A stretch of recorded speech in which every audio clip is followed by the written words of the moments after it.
we've got ETFs coming to market, and the minute that they come, I think it will be a cycle many times bigger than anything we've witnessed. AI actually creates many powerful use cases for a trust machine, what Web3 is, both in terms of inputs, the actual training of models and the computation that happens. Entities like the SEC still aren't there yet. We're now getting better at mobilizing as industry to lobby. As an industry, you will never get any traction in the US unless you're lobbying. Okay.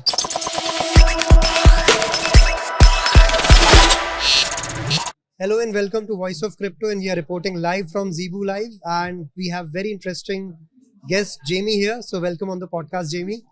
Hey everybody. So Jamie, this is the first question which I ask all my guests is, nobody planned to come into Web3.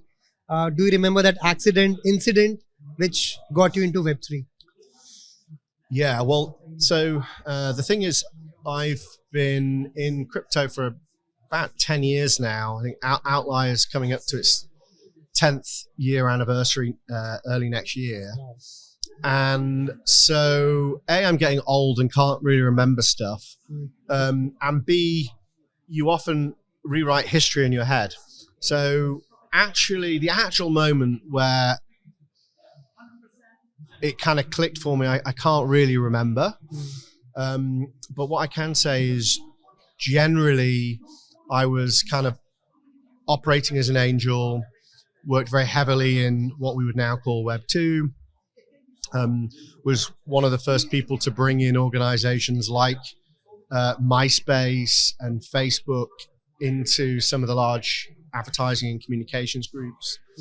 And so I'd worked with a lot of large brands on exploring how to effectively use, digital advertising, media, and stuff like that throughout my 20s. And then about 11 years ago, something like that, came across Bitcoin when I was angel investing and was looking at different kinds of peer-to-peer technologies in a finance context. So actually at the time, I was looking at startups that were investing in peer-to-peer lending for particular groups of people that couldn't access credit lines. So actually one startup was specifically looking at entrepreneurs, something I understood. Very difficult to get a loan or a mortgage if you're an entrepreneur, because you have an unstable job. If you could even classify as a job, you might not even be paying yourself, at least not regularly.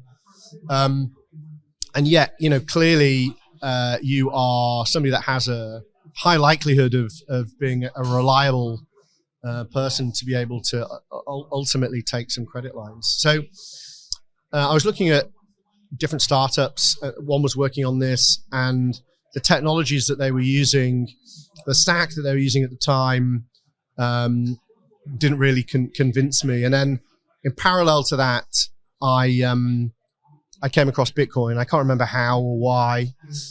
And, this idea of a peer-to-peer form of digital money at the time, provided this kind of parallel to what I was exploring as an angel investor. And so that kind of really stuck in my mind, like the possibilities around peer-to-peer money, peer-to-peer financial markets.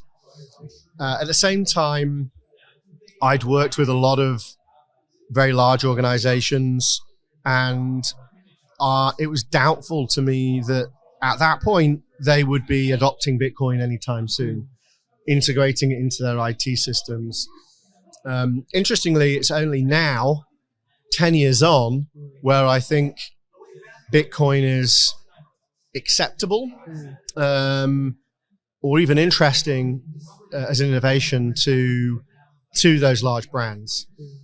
So actually, we literally just announced our first Bitcoin accelerator program today. So recommend people go and check the thesis out. And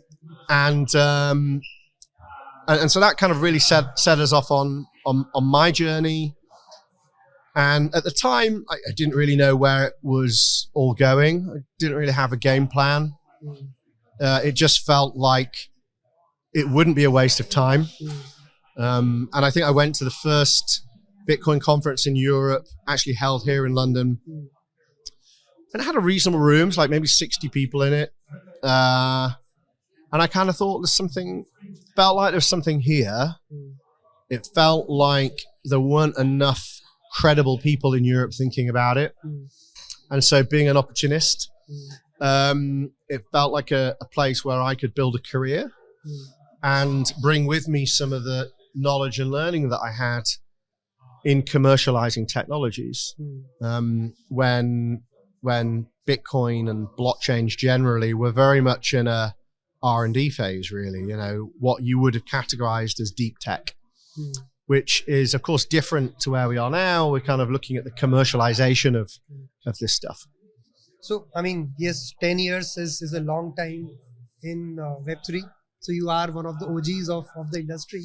I'm definitely one of the O's. And so what has changed in last 10 years? Because a lot of our viewers have just come into Web3. They might not even have seen a real bull market or a bear market. What things have changed in last 10 years, which you can remember what used to happen 10 years back and what is happening now?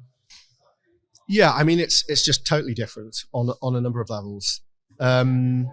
So on the one hand, the technology stack's just that much more mature. I was just talking about Bitcoin, but of course there's just so many other bits of infrastructure that are out there now that are maturing, that are hardening, that are usable and offering scalability. And, I think the space is also maturing in terms of its mindset. It's more pragmatic than it was originally. It's very dogmatic, which made it inaccessible to a lot of people, especially people like myself who are pragmatists. We're looking at how do we solve problems now. And, for founders, we work with hundreds of founders every year. Similarly, they're pragmatists. They've identified a problem or an opportunity and they want to solve that quickly. They might subscribe to the principles of Web3, but they understand it as a pathway. The first priority should always be, how can they build something that people can use? And then think about all the kind of more complex things like decentralized governance and DAOs and whatever else that might come later. Even the degree of decentralization that is required in an early stage, when you're trying to find product market fit, you want to iterate quickly. That means with as small a group of people as possible. And then, once you've established product market fit, which is the hardest thing to do, and you're in a growth stage, then you might consider how you can look at bootstrapping community and everything else. So I think there's a lot more pragmatism as we're attracting people from outside the industry who are here to kind of just solve problems and are seasoned entrepreneurs. They know what's required to create a high growth startup.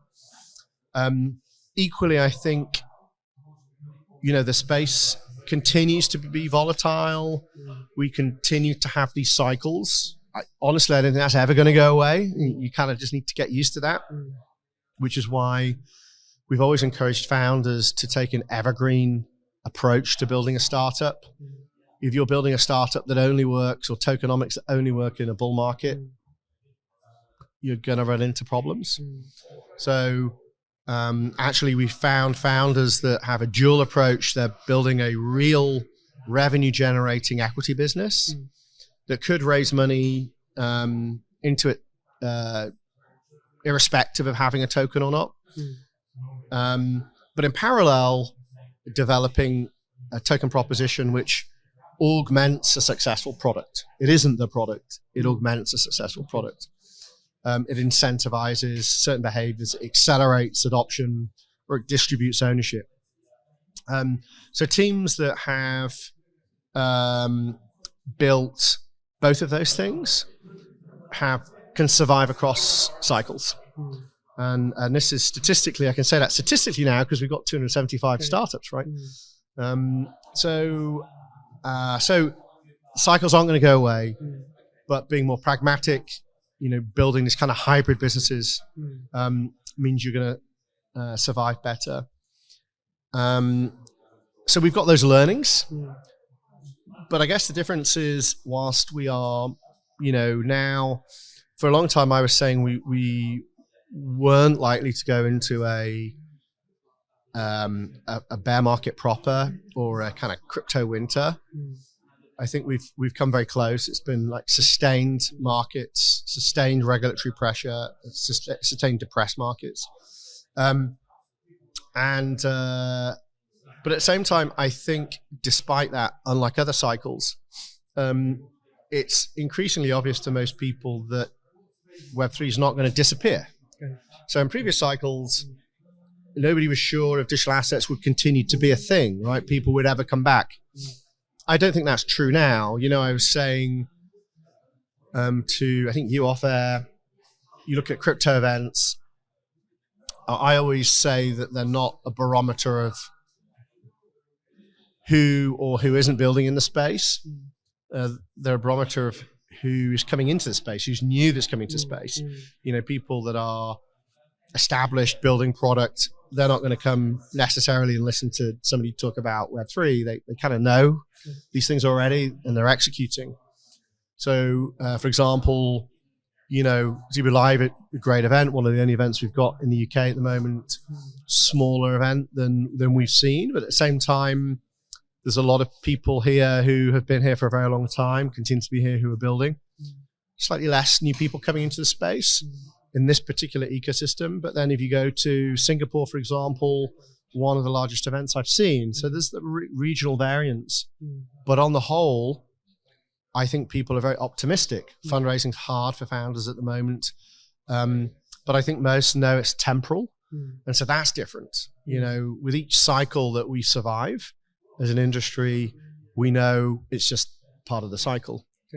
And then I think the final thing is, in a regulatory sense, whilst there's been sustained pressure, there's been various things happening which are a fundamental threat to Web3, whether it's people that have created open source smart contract code being arrested for how people have used it, whether it's for censorship or the potential for censorship of things like stable coins, which underpin, this kind of Web3 economy.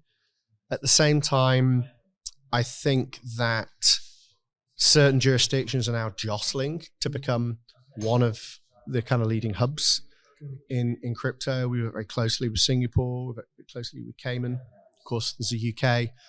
But I think even in the US now, albeit in a slightly partisan way, in a political context, there are precedents being set by Ripple and XRP. Coinbase is being a lot more aggressive in asserting itself.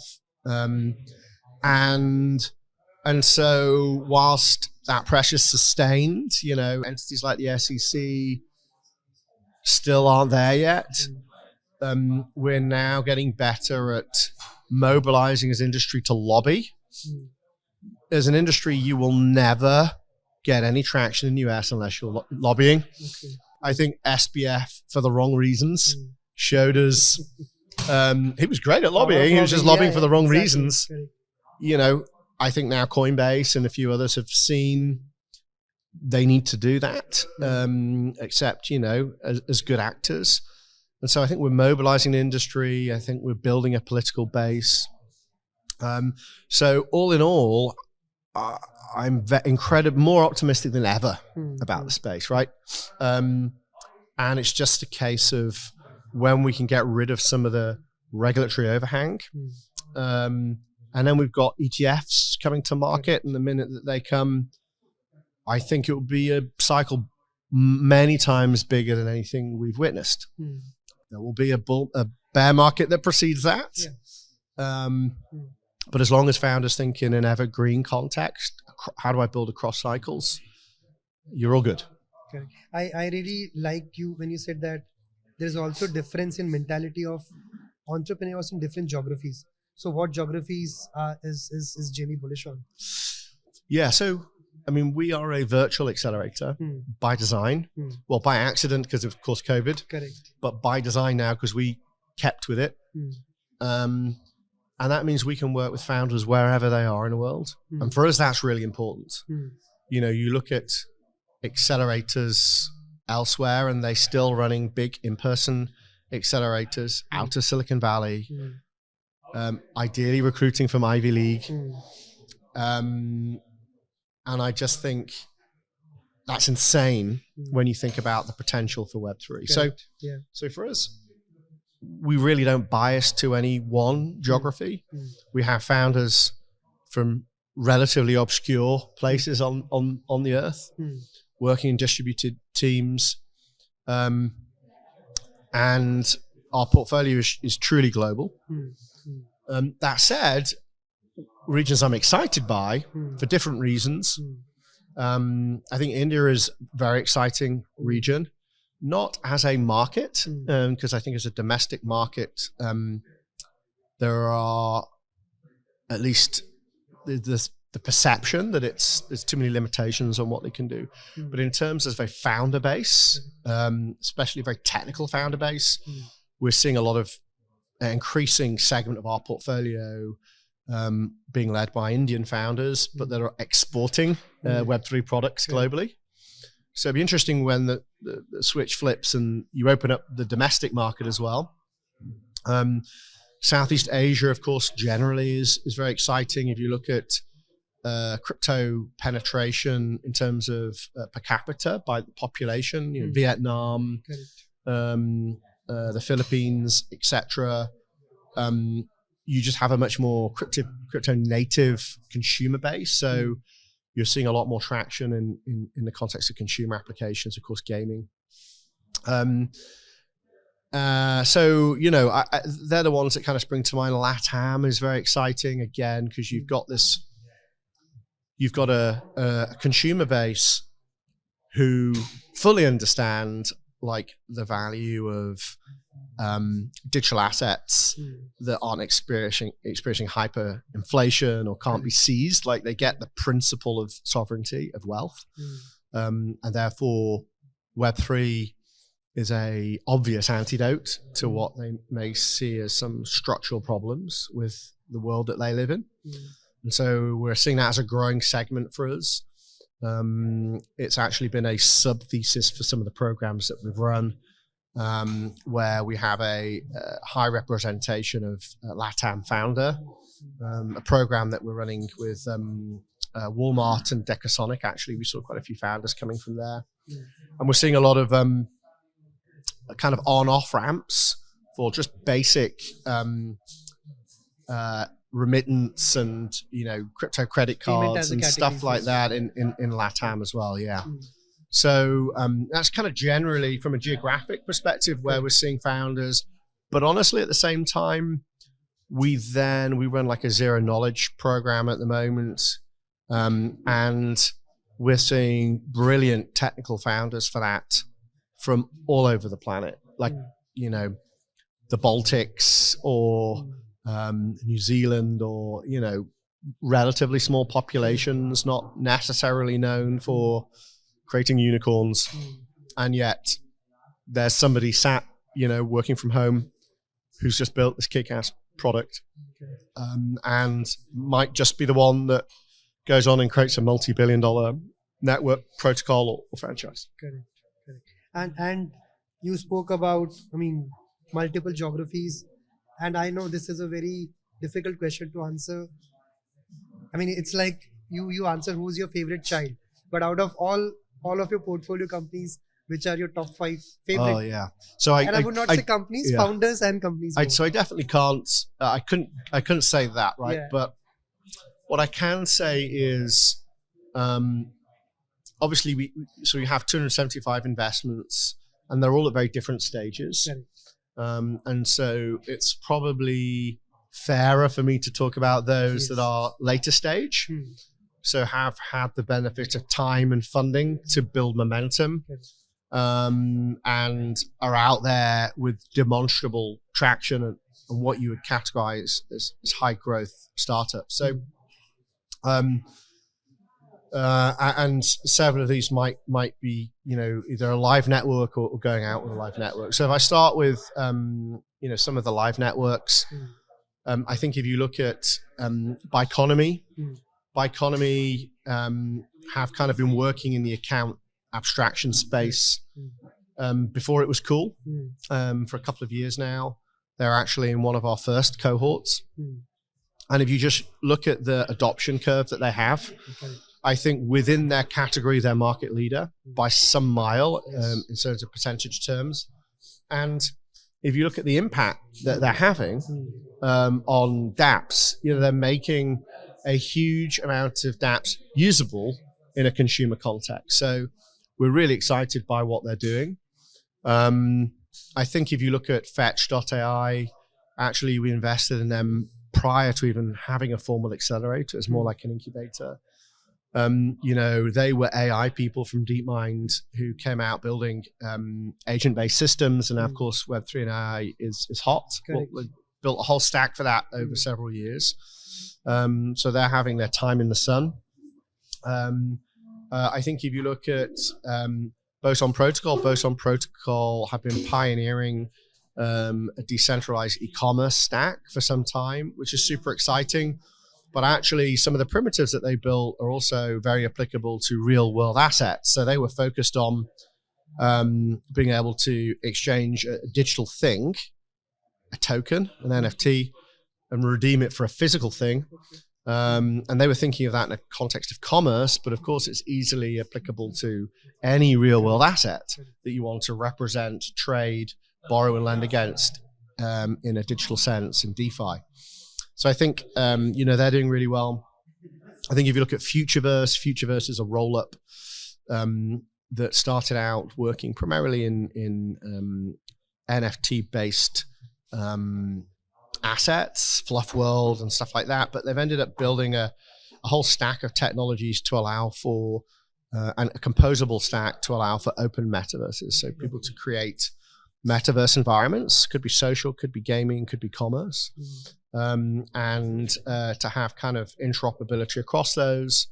They've even built Alter State Protocol, which again allows you to imbue NFTs with agents to play games. They did a whole thing with an NFT drop with FIFA during the World Cup, where you can have players that play one another in little matches. They've created this whole roll-up, and they've now effectively created a side chain for XRP called Root, the Root network. And so they're really looking at how they can unlock, one of the biggest wallet bases on the planet and bring real utility in a consumer context. So they're super exciting. And actually they're sucking in quite a lot of our other portfolio.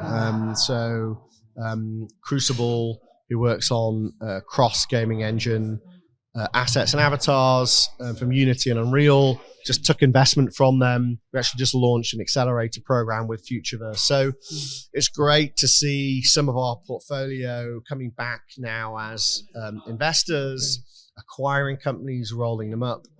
And then from a kind of thesis perspective, beyond our current portfolio, we're running multiple programs at the moment. D-commerce, decentralized commerce is one I mentioned with Walmart. I think I mentioned at the top end, we're doing our first Bitcoin program after 10 years of tracking the space, which announced today. We just announced a whole thesis for that with all the exciting innovations that are happening on Bitcoin. So DeFi for Bitcoin, looking at what an NFT stack might be like, everything that's going on with ordinals for Bitcoin, and effectively allowing people to derive greater value than just hodl as a strategy in Bitcoin. But then we're also doubling down on ZK, our zero knowledge program. Super excited about that. I think we're in our second or third one. So yeah, it's a really exciting time. It's really hard for founders right now. It's hard for them to raise money.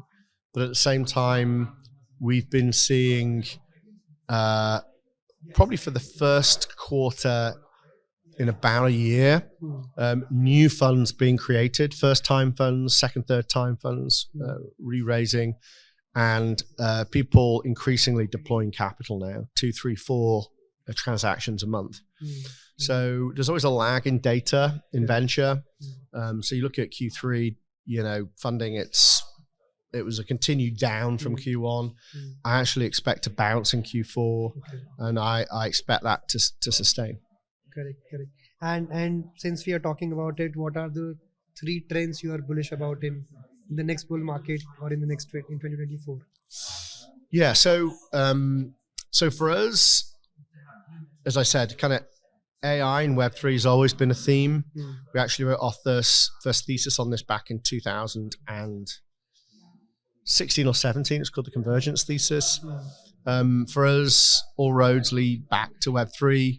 And whilst a lot of people think that somehow AI or the AI hype's distracting from Web3, actually this kind of commercialization of AI actually creates many powerful use cases for a trust machine. Of course, that's what Web3 is, both in terms of inputs, the actual training of models and the computation that happens, and then the outputs. How provenance of what goes in, what happens with the algorithm, and then what goes out. How do you trust what is AI generated versus what is not? How do you trust you're dealing with a person and not a bot, proof of personhood? These are things we've been thinking about for a very long time. How do you own data that trains these models? How do you own the models themselves? How do you monetize the output? How do you create an entirely new data economy? Again, we've probably got 25 investments in infrastructure that allows for that predated this whole AI Web3 hype. So we think very quickly that will lead people back to Web3 and our portfolio that's, built product that solves new problems that AI creates. So that's the first thing. As I said, Bitcoin has always been exciting for us. Ich bin eine Bitcoiner. I don't think you can be in crypto and not be a Bitcoiner. It's not the preserve of people who only have Bitcoin. And I think that, despite seeing things in the very early days of Bitcoin where it never never fully realized its potential for various reasons, and a lot of stuff just ended up happening on Ethereum because they were more pragmatic as an ecosystem, I think we're going to see a lot more things happening on Bitcoin. So we're really super excited about everything that's happening in that ecosystem. And with this program, we're hoping to capitalize on that. And then the other one, which I said is zero knowledge. I think zero knowledge just promises to enable so many more use cases that could just not happen on any protocol to date that require private by design or private by default. And they're both consumer use cases and corporate use cases in that I do not believe, take even the baseline of identity, there's a lot of things around identity that should not be happening on chain because that is public by default. There are certain things that you do not want to make public. You want to perhaps disconnect your financial activity from your social activity, or you might want to segment your social activity, or you might want to segment your financial activity. And so you might want to be able to attest, approve something by using a public blockchain, but actually what it is that you're attesting to and the associated data metadata you might want offline. Equally, high throughput transactions or low value transactions that require a different economic paradigm require zero knowledge technology. So I think zero knowledge generally will help dramatically accelerate Web3.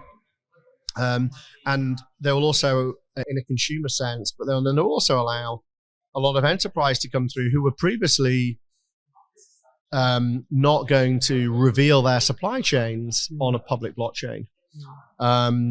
everyone thought that there would be this rush for provenance. Guess what? Most companies don't really want full auditability. They might have to have it to a degree, but they don't want it. And there's a whole competitive disadvantage to, again, loading up all of your transactions or economic activity, your supply chain activity on chain. ZK solves that. You can leverage the benefits of a blockchain in Web3 whilst preserving the most confidential. So that's super exciting for us. And then finally, the open metaverse continues to be our driving thesis. I believe the metaverse is persistent. It's a multi-decade concept. It might be hijacked by various organizations, Meta or whoever.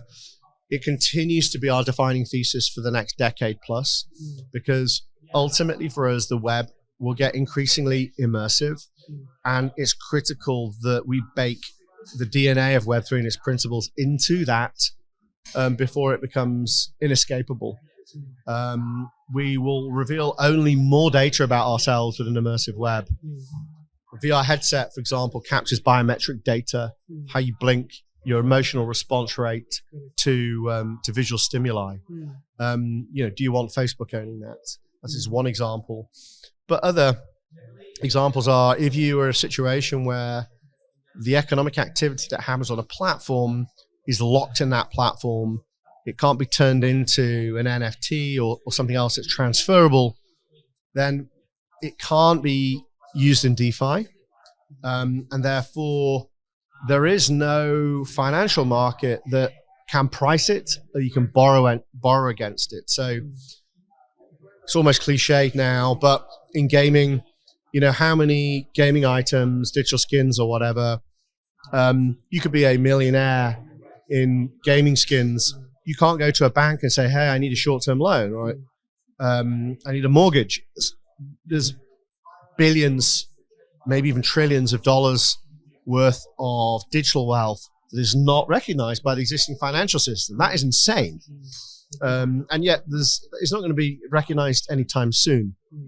The minute that all of those forms of digital value can be turned into literally a digital asset that can be transferred, the ownership of which can be transferred via blockchains, they can be put to work as collateral in DeFi markets. All of a sudden you have a form of financial inclusion for trillions of dollars worth of collateral assets. So we continue to be excited by that, its potential, the economic potential, but also the potential for Web3 to achieve real financial inclusion. So it's the areas that some that are emergent and some that are kind of constant for us as part of our thesis. And as we move to the end of this podcast, Jamie, as you rightly said, there are not a lot of new people coming into Web3, but whoever is coming in, what are your 3 top advices to founders who are building, looking for funding? What is your advice to all of them? So how we've designed Outlier as an accelerator is to help do a couple of things, right? There's stuff that you would expect us to do as an accelerator, right? Which is help them on their pitches, help them think through their go-to-market strategy, help them think through how they're going to raise capital. But then there's a lot of stuff which is unique to Web3. And the reality is a Web3 founder has to solve all the normal problems of being a founder, which is like not running out of money, finding product market fit, trying to become a high growth company. But then they have all these other forms of risk. They've got technical risk because what they're building on is new technology, is hard to build on, might not have the right developer tools, and can add friction to user adoption. They have regulatory risk because there's a lot of ambiguity as to what you can and can't do with digital assets, some of which could then put you in a very dangerous position as a founder. And then the third one is kind of business model risk. How do you find product market fit and be decentralized at the same time? We mentioned it earlier, it's challenge. If you become decentralized, what governance model should you use? What's that pathway to decentralization look like as an early stage startup? And so, these are just three kind of broad categories of areas where we help founders understand what they need to prioritize and what they don't need to prioritize, because they often join Accelerator overwhelmed. They're a small team. They have to understand economics all of a sudden. They have to understand TradFi principles around DeFi. They have to be an expert in, layer ones, layer two scaling, zero knowledge. They have to become a lawyer. It's an impossible task, right? And so they're often overwhelmed. They're working on things that they don't need to work on now that will get in the way of them finding traction. And for founders, time literally is money. So because they need to go and find some money to buy them some more time to hit growth metrics. And so you've got to be really, really efficient with your time as a founder, because if you run out of time, you run out of money. So really that's what we help founders do. And so for us, great founders are founders that are coachable. And to be honest with you, even just applying to an accelerator requires humility. I need help. Yes. And I'm willing to find help because it's going to help me go faster. And then once they're in there, listening to that advice, but being able to make the decision themselves. We can't replace the founder. The founder is the ingredient. You can't hire a founder. They're a rare breed. And so our job is to equip them with the best advice, to give them a structure to what they do, and then get out of the way. Amazing. Thank you, Jamie, for coming on this podcast, and we wish all the best to you and Outlier Ventures. And yes, we all are waiting for the next bull run, so hopefully we'll see new things coming in. It'll be coming soon. Thanks for having me on. Great to chat. Thank you. Nice meeting you, Jamie. Thanks a lot.